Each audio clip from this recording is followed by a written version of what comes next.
Chris, thanks very much for joining us today. Great to have you on our show. Can you maybe just tell us a little bit about your military experience and how you're involved in the military? Yeah, absolutely. Firstly, thank you for letting me come on and have a chat. I really appreciate it. A little bit about me. So I joined the military at 17. I dropped out of school and real small country town, joined the military. I enlisted as a recovery mechanic. At first, it was a 4 to 6 year venture, which turned into 16 years. Where did you come from, Chris? Whereabouts were you? Yeah, I grew up in a town called Deniliquin, which is the border of New South Wales and Victoria. So that's real country, Victoria. So awesome. Yeah. So, and did you come from a military family at all? Like, what made you join the military in the first place? Yeah, so I did. I had a great grandfather in the First World War who served in Gallipoli, and then I had a grandfather and his brother both served in the Navy during the Second World War. And then a couple of my parents' uncles were in Vietnam and a few bits and pieces. And my older brother was a recovery mechanic as well. So yeah, right. Chris, did you do any training before you joined? Or did you just go straight in and they trained you once you had joined up? Yeah, so straight into Kapuka. So I was one of the last to do the 45-day basic training course at the time. Shortly after us, it went to 3 months. So I was pretty happy to get that cut right down. So yeah, straight into Kapuka to basic training, learned everything I needed to know then. And then from Kapuka, we went to Albury-Wodonga, to the military training base there, where we learned what we need to know for our trade or job. One of the cool things, John, is Chris and I served together when I first got commissioned up in Darwin. We're at 5-7 RAR, so that's where we first met. And obviously have connected all this time. But recently, when I sort of saw a bit of an Instagram social, we managed to actually work out that we knew each other because I saw this guy.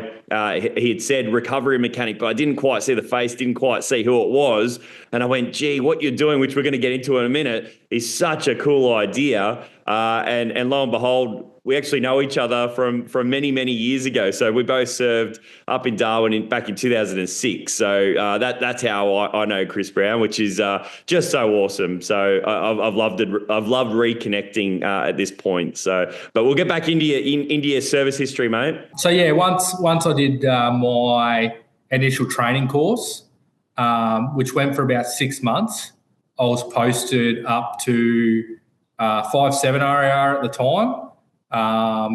That was from late 2005 I got there, and they're mechanised, which worked well for my career aspirations because a part of what I wanted to do was play with the armoured vehicles and everything like that. So that was great. I managed to get in there, and within a couple of months I was doing a driver's course on the M113A1 personnel carrier.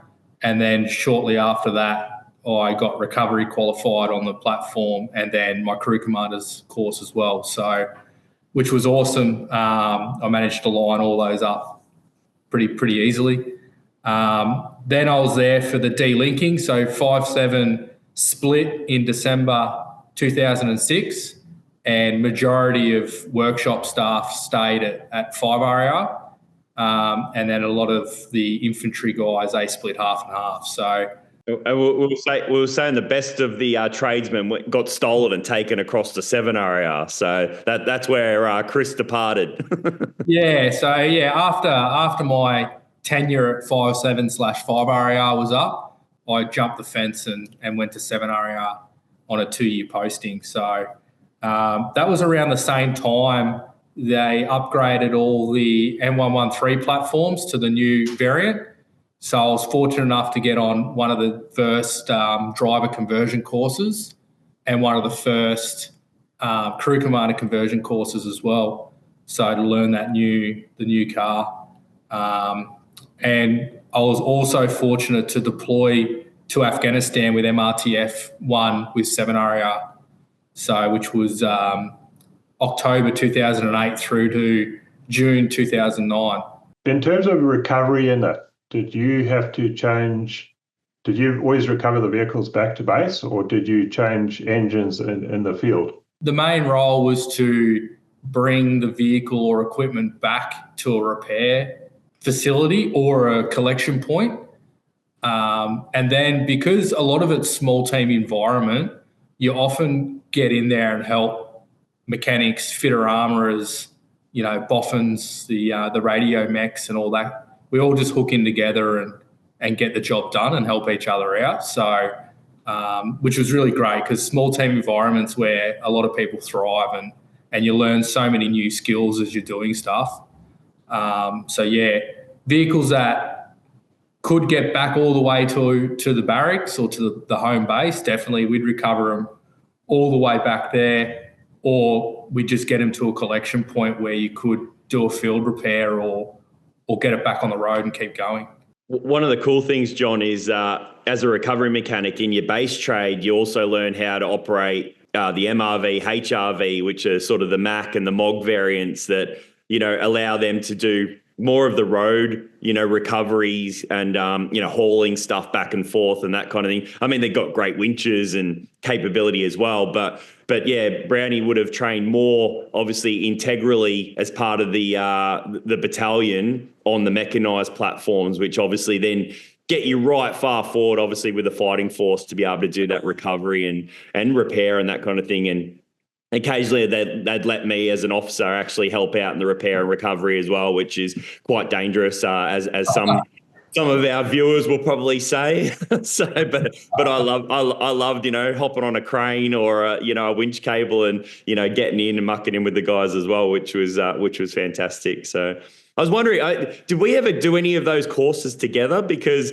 around those same times, I did my Mech Crew Commanders course on the A1, and then I also did the AS4 conversion that following year as well. I can't remember if we were on a course or not.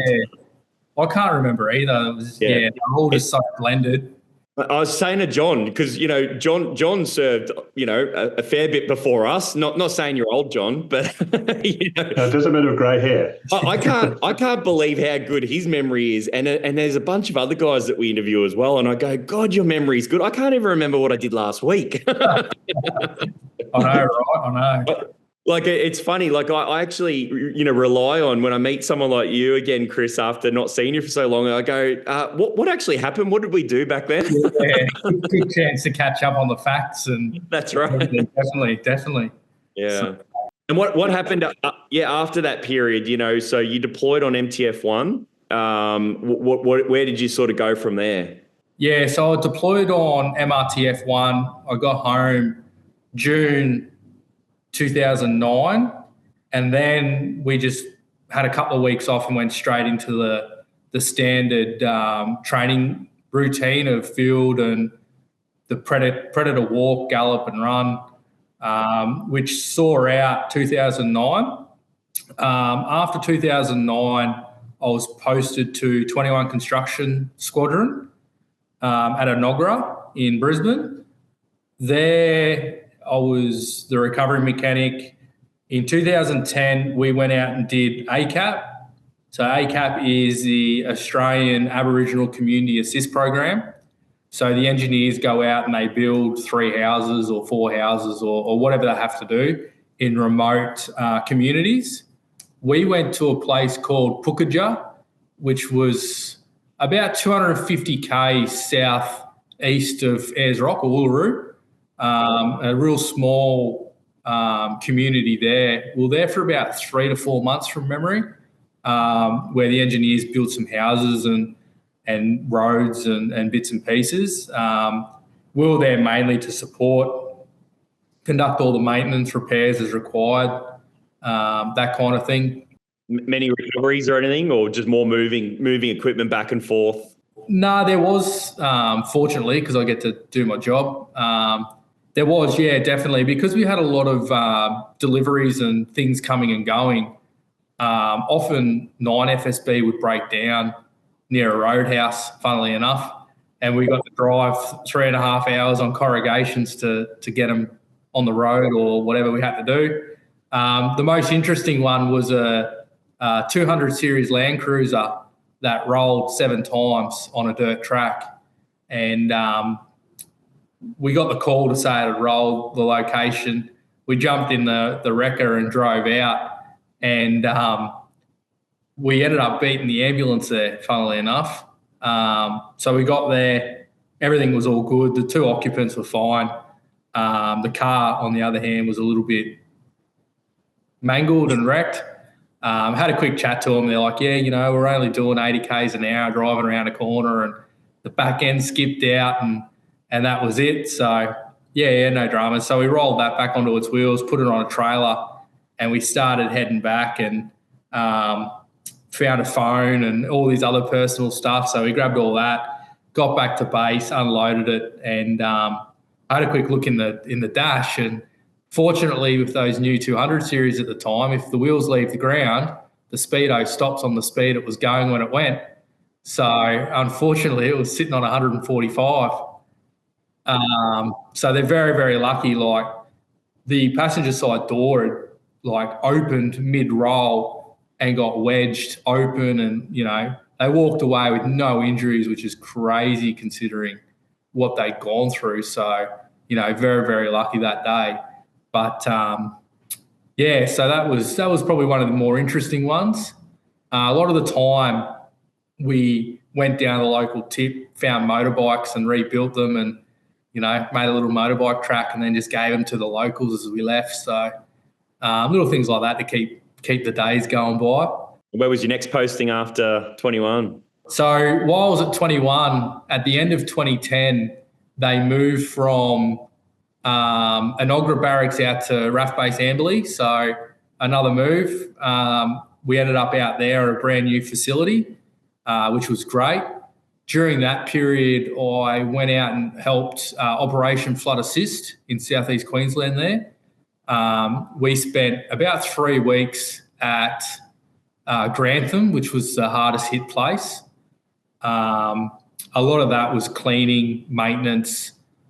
We used a recovery truck to go and move bits and pieces out for the police divers to search and skull drag cars back to the road for civilian insurance companies to come and do assessments on them and all that. So that was a really busy 3 weeks. We got a lot out of it because you're just constant. You're just so busy, and you're helping locals, which is great. And for them to see the military rock up and help out as well, which is awesome.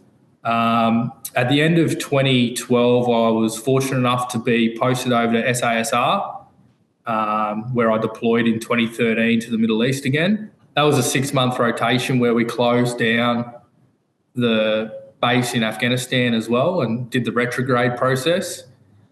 So we started at full noise and everything going on and everything happening to dwindling down and starting to close down the workshops and putting stuff on planes and, get rid of your vehicles and everything else. So that's where we caught up again. Yeah, definitely. Yeah, yep. So we lost our mess. So we had to head down the other camp to eat and do all that. And that's where all the lobster and caviar dried up the top. And then it did. Yeah. Stops with us. So. No fridge of Red Bulls. But yeah, because a lot of the other recovery mechanics on site, they all left early. So for the last sort of 4 months, it was me on my own, sort of taking care of both ATF, I think at the time, and SOTG. So, there was times there I was walking around with like 3 pages and had my own loud siren whistle that I needed to go and get ready, and doing the American stuff as well. Well, there was one time there I got a knock on the door at like 2 o'clock in the morning to say an American MRAP had rolled and they needed to get it out as quick as possible. Can you go? Can you go? So I had to sort of wake someone up to come with me, and we loaded up and got escorted out by the Yanks to do this MRAP and get it home. So, very interesting.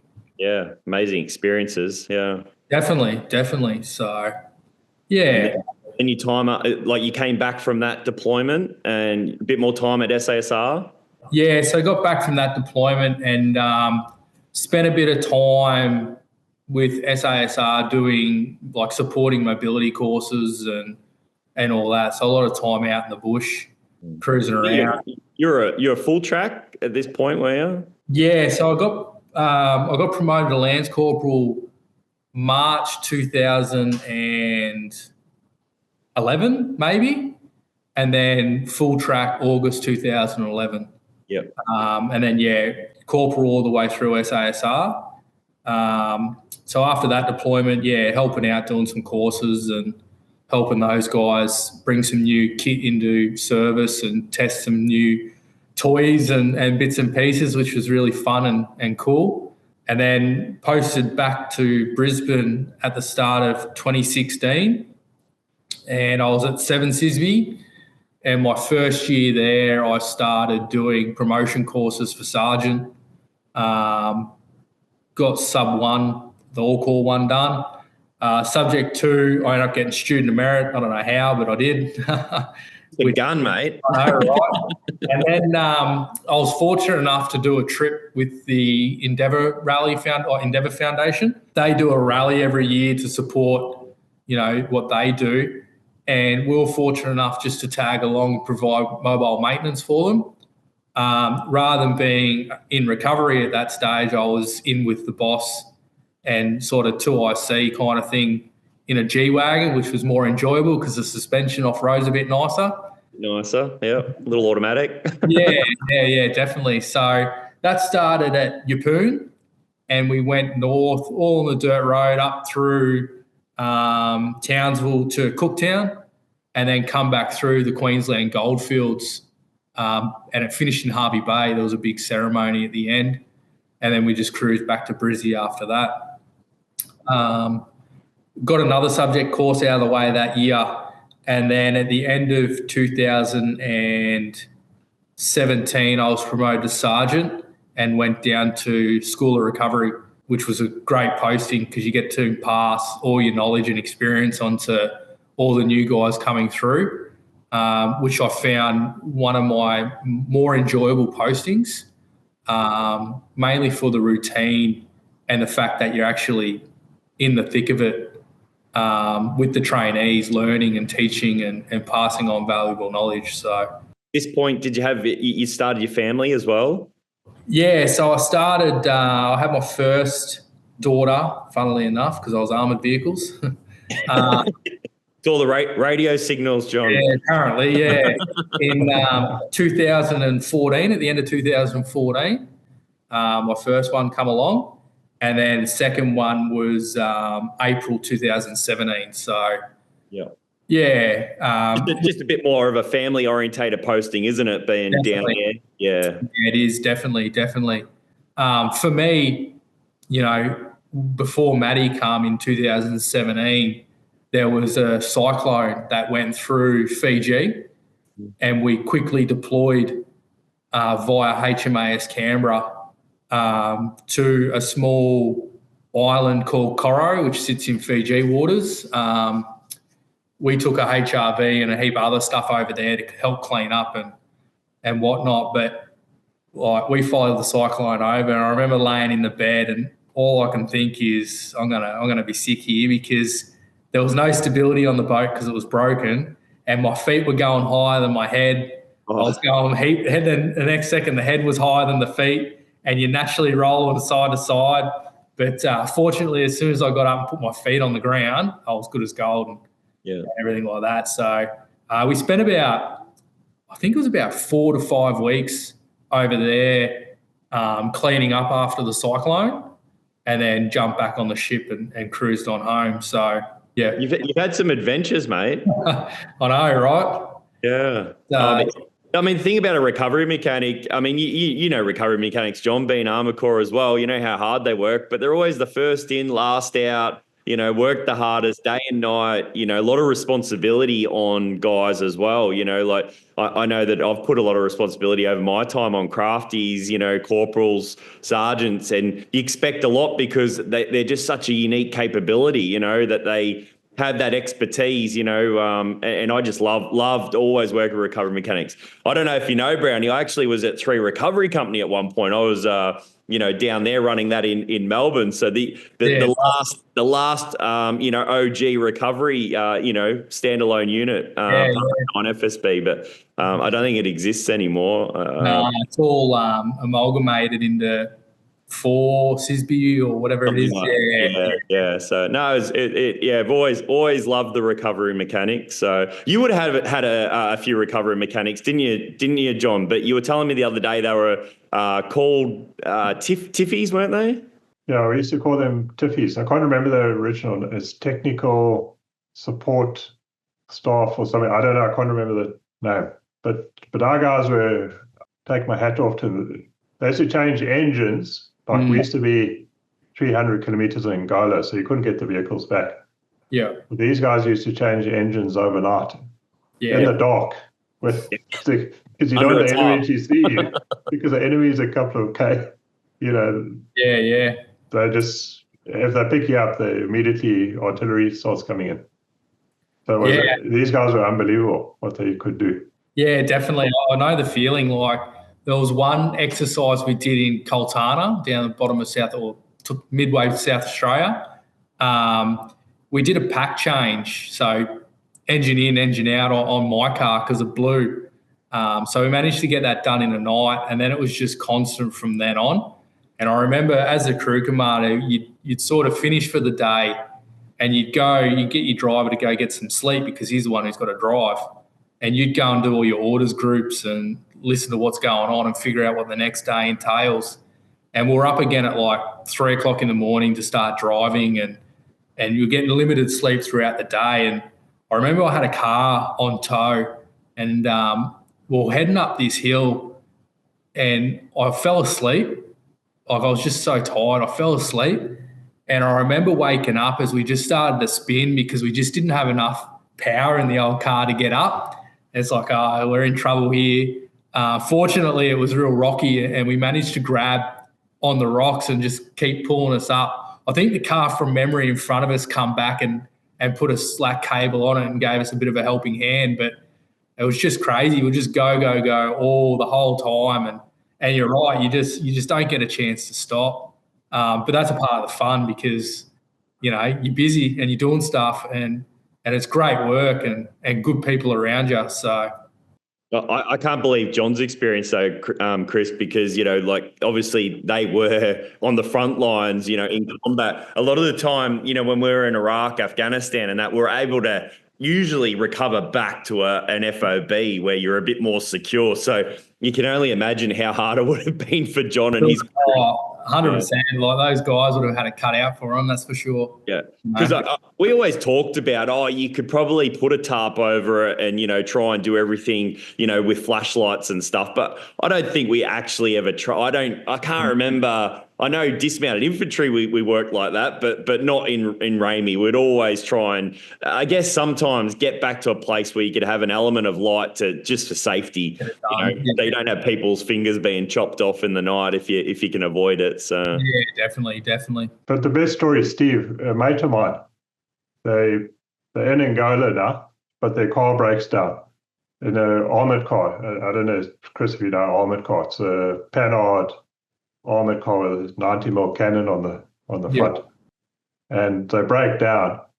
So the guy with the recovery truck arrives in and they hook them up, and he starts towing them, and because they got right behind, quite a long way behind the armor group, he's like, they're motoring, and it's at night, it's pitch dark, so they can't see anything, and something happened with the armor car, went up on a bit of a bank like this and tipped upside down and was still being towed.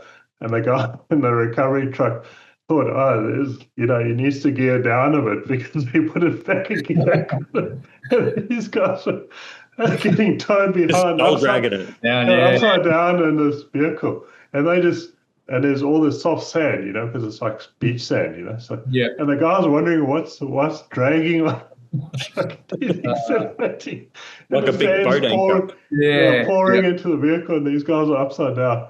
Oh, it's just great. I mean, three guys that have all sort of had those similar experiences with armored vehicles as well. So yeah, got lots to talk about. But so take us back. So we're now in Albury Wodonga. You're a sergeant. You're doing your training. Sorry for interrupting. We went on some tangents there, but that's what three veterans are always going to do. I know, right? Yeah. No, that's fine. So teaching basic recovery and sub 4 corporal and all that kind of stuff.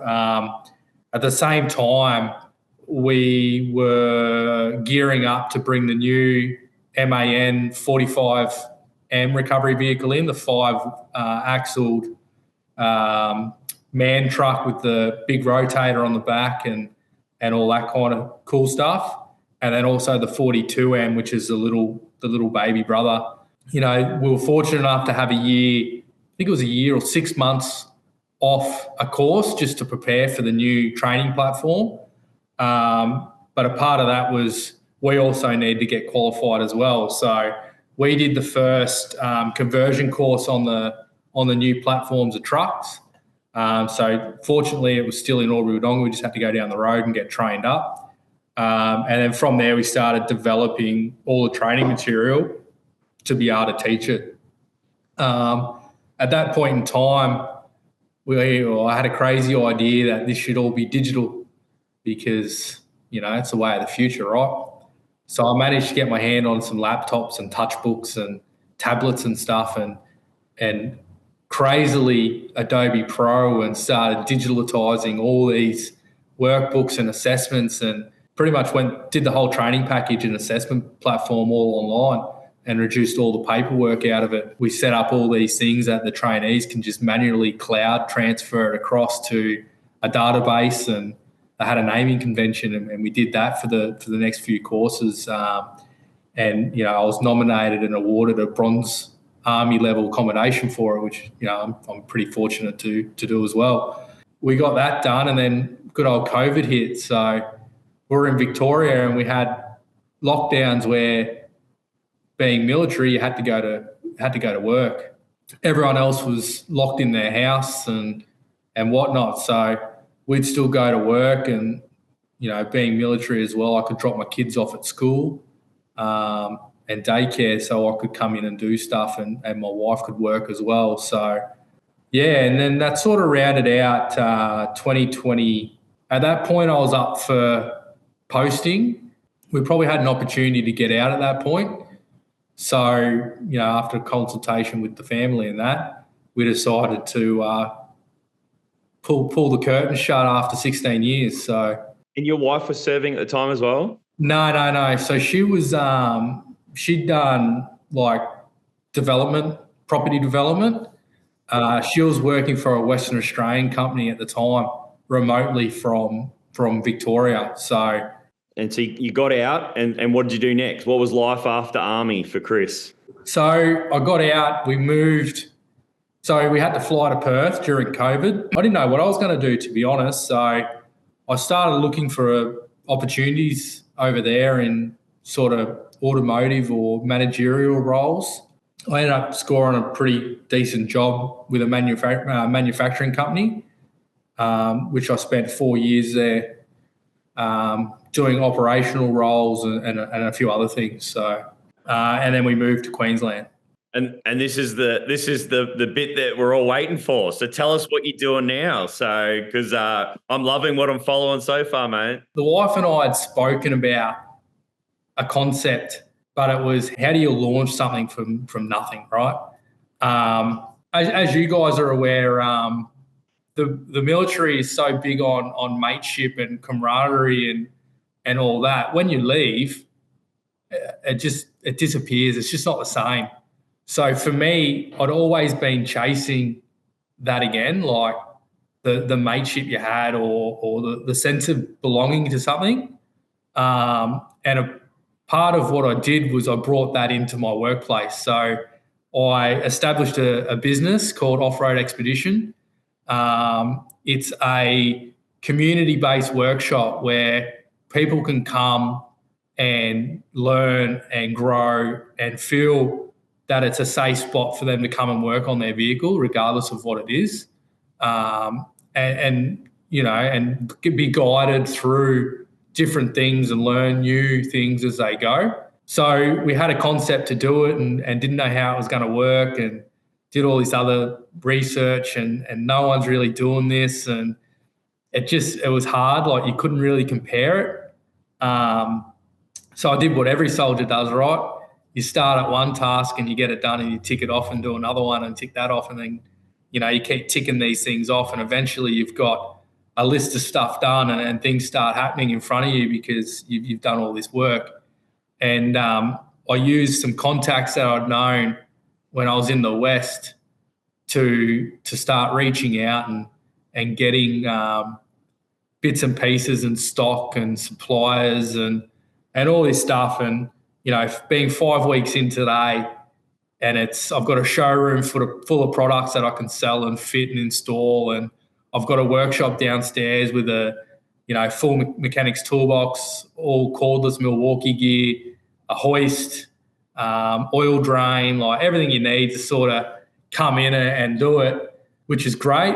But the biggest thing and the big kicker here is there's so much interest, and I'm getting so many people of different walks of life come through the door and ask random questions like, can I do this and can I do that, and how do I do it, and all this kind of stuff. And to be able to sit there and say, yeah, come on in, we'll have a crack together. Like, I don't know what I'm doing, but I'm sure we can learn. So Off-Road Expedition, where are you based? So we're based in North Lakes, Queensland. So we're sort of at the heart of the four-wheel drive community. We've got Glasshouse Mountains half an hour away, Moreton Island, Stradbroke Island, Fraser a few hours north, and everything like that. So really good location, close to everything. Chris, in terms of your concept, how does it actually work? Does a person rent the space for an hour at a time, and then he has to use your oils and your tool, your accessories or whatever? So how it works is people can they can come in and they can either book out an hour, half a day, a full day. They'll come in, they'll book it out, they'll use it. I'll show them everything they need to know if they're using the hoist or machinery, and I'll also put the vehicle on the hoist for them so I know it's safe.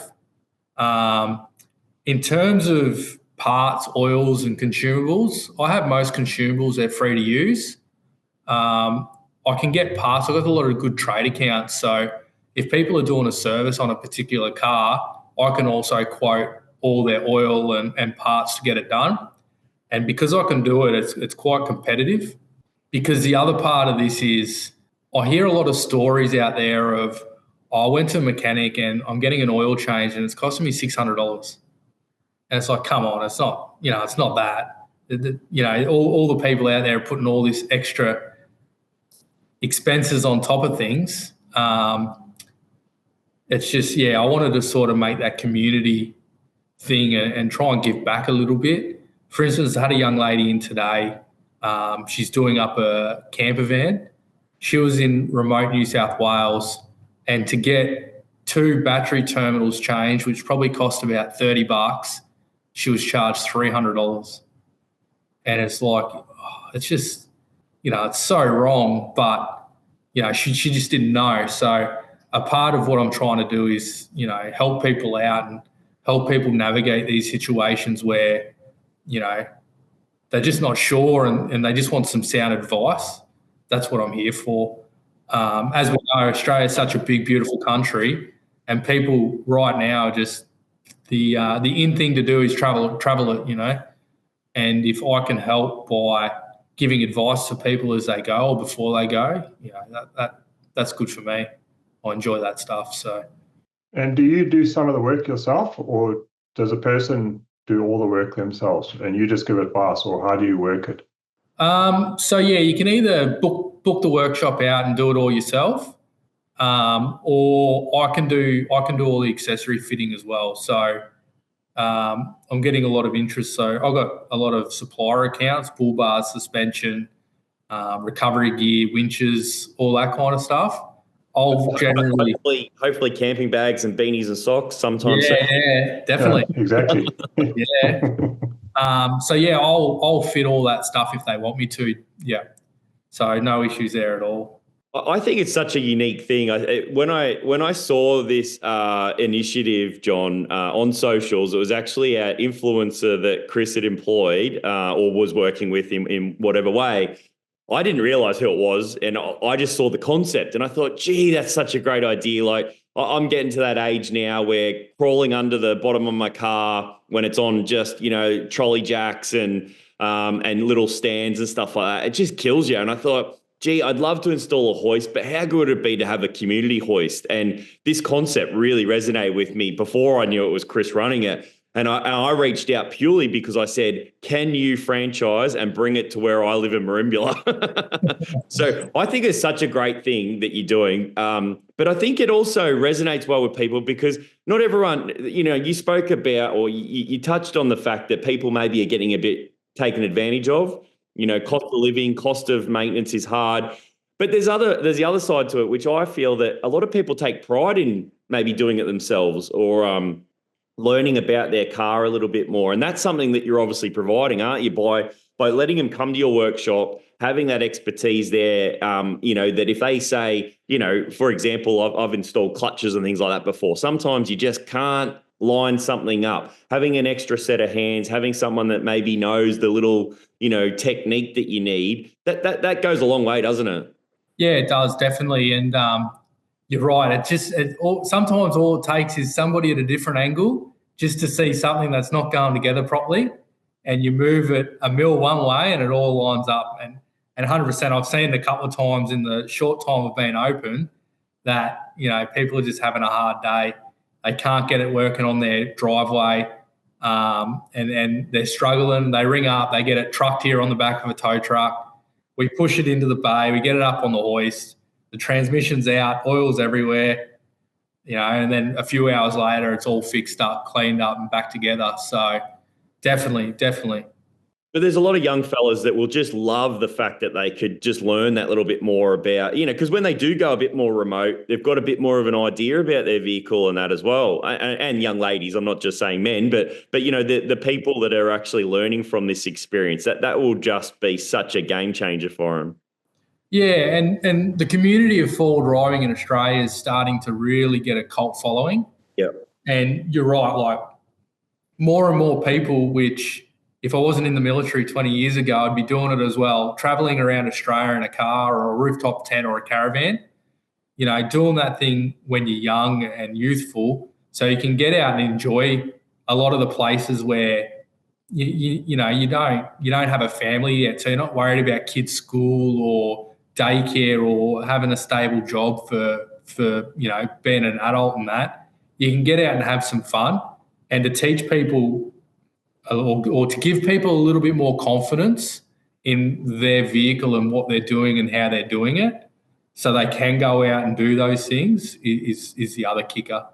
Even if it's just half an hour in here or an hour in here and they just want to do a pre-trip look over their vehicle, that's what it's all about. Get it in, get it up on the hoist, make sure all the wheel bearings are tight and, there's no massive oil leaks or no oil leaks or, quick grease of all the uni joints and suspension and components and that. And then they're ready to tackle what they're doing. So absolutely. Now, I was going back to Steve's question. If people were interested in franchising, are you ready for that yet, or is it still too new? Yeah, it's definitely a question. I think I've been asked probably 15 times now, I think. We're probably a bit new at the moment. We need to get this one up and running and, and definitely if there's a market for it, it's something we'd look at in the future. But for now and like for today and right now, we're just trying to sort of focus on this one site and get it like running smooth from an operational perspective before we look further. Do you even have to establish, some SOPs and, protocols and, test the insurances and things like that? Yeah. Yeah, definitely. And that's something that was a big hurdle, was insurance. It's so hard to navigate and figure out how you're going to do it and who's going to cover you for this and that. And right now, I think we've got like 4 or 5 different insurance policies for different things. So, but in terms of that as well, we still get people to sign a waiver when they come on site. That's more of a legal thing just for us. But yeah, 10 times out of 10, I'm downstairs with them, helping them, working through it, pointing things out. Because a lot of, like I've said before, a lot of the people that are coming through are young lads and ladies, and they're like, I've just bought this car and I want to do this, but I just don't know. I want to do it myself, but I just don't know. It's like, yeah, no worries. Like, that's what we're here for. Bring it in. We'll get it up on the hoist. I can point out how to do your suspension kit for you, and then you can just go do it. If you get stuck, yell out and I'll come down and help. Like, that's the way it works. So, because what's quite interesting in some of the outlying suburbs of Melbourne, the councils have been trying to put legislation in place where people aren't allowed to repair vehicles in their yard, and actually going around checking and finding people. So your concept would be great in those sort of suburbs. Yeah, definitely. That would just solve that whole issue. Yeah, That's fascinating. It's really good. Yeah, for sure. And what are your thoughts about, like you were saying before, I think you, before we started the recording, you're saying that you're actually pretty booked out now. Like, yeah, we are. So, it's good. This month has been pretty crazy considering we're 5 weeks, 6 weeks in. We've only got really one day left for the rest of this month with nothing going on. And even next month is starting to get bookings and get people through the door already. So pretty soon it'll be you need to book well in advance, which is great. How are you handling that? I mean, you're pretty much a bit of a one-man show. Obviously your family's helping you out. Your wife, your kids. But do you think that you'll have to expand a little bit? With that support. Yeah, definitely. I think it's definitely on the cards down the track to expand. It's just we just don't know which way we're going to go, because there's a couple of things we could do. We could move more into sort of a fitting aspect and employing someone full time to do fitting, but then also have somebody run the workshop as well. Or it all depends on where the main work's going to come from. And to be honest, it's already surprised us, because when we were planning this and doing our forecast for the accountant, we thought the retail stuff we have here on site would be the big commercial benefit for the business, but it's actually not. It's flipped 180 to what we thought, and a lot of people are just so keen to get in and use the workshop and do those tricky jobs they can't do on the driveway. So, we're already talking about how we can expand downstairs and give more things for the community to come and use. I'm not sure if you've seen, but one thing the kids did, is we built a RC crawler track. So we went and got a couple of little remote control cars that you play with. Yeah. So we went and got a couple of those, and they've built a couple of obstacles out of cardboard and plaster and clay and whatnot, and people can come and have a bit of a play with that as well. So, if you get stuck and frustrated and you just need a 5-minute break while you're working, you can just shoot over and have a bit of fun on an RC 4-wheel drive and then head back and get the job done. So. And Chris, evenings and weekends, do you operate? Because that would be your concept too. People go to work and then they want to do something on their car in the evenings or on Saturday. Are you open on those days? Yeah, so weekends are all by appointment only. And the beauty of it is I can stay back late if I need to sort of get those tricky jobs finished. We try not to let people run overnight. I'd rather stay back and get the job done that evening and help out, rather than letting them have to come back the next day and it blows into another day and everything else. So they've got commitments as well. So, yeah. No, it sounds fantastic. Yeah, we love what you're doing. We really do. And, I guess, the purpose of, we thank you for your time, but, you're coming on to this show. Again, what we're trying to do is promote small business, obviously a veteran-owned business as well, connecting with veterans, using, potentially our network just to promote what you're doing. I think off-road expedition, is such a unique concept, and it's something that's so well needed across, all of Australia. So, we wish you the best of luck, mate. We hope that it's franchised everywhere, and I'm pretty sure John and I, we'll probably buy into it, won't we? It's definitely. great concept. Thanks. But mate, congratulations on everything you're doing for you and your family. We think it is such a cool concept, and hopefully everyone just keeps getting around you, and you're just flat out, and you got to employ more people, because you also need a break as well. Yeah, I know, right? And being here all the time, I don't get to go away and have a bit of fun that I like to do. So definitely it would be nice, but this is definitely more rewarding because I get to give back to the community. No, so any listeners and viewers, get around Chris Brown, Off-Road Expedition, up in Queensland. So if you need anything, he's there for you. Chris, thanks very much. It's great to have a chat to you.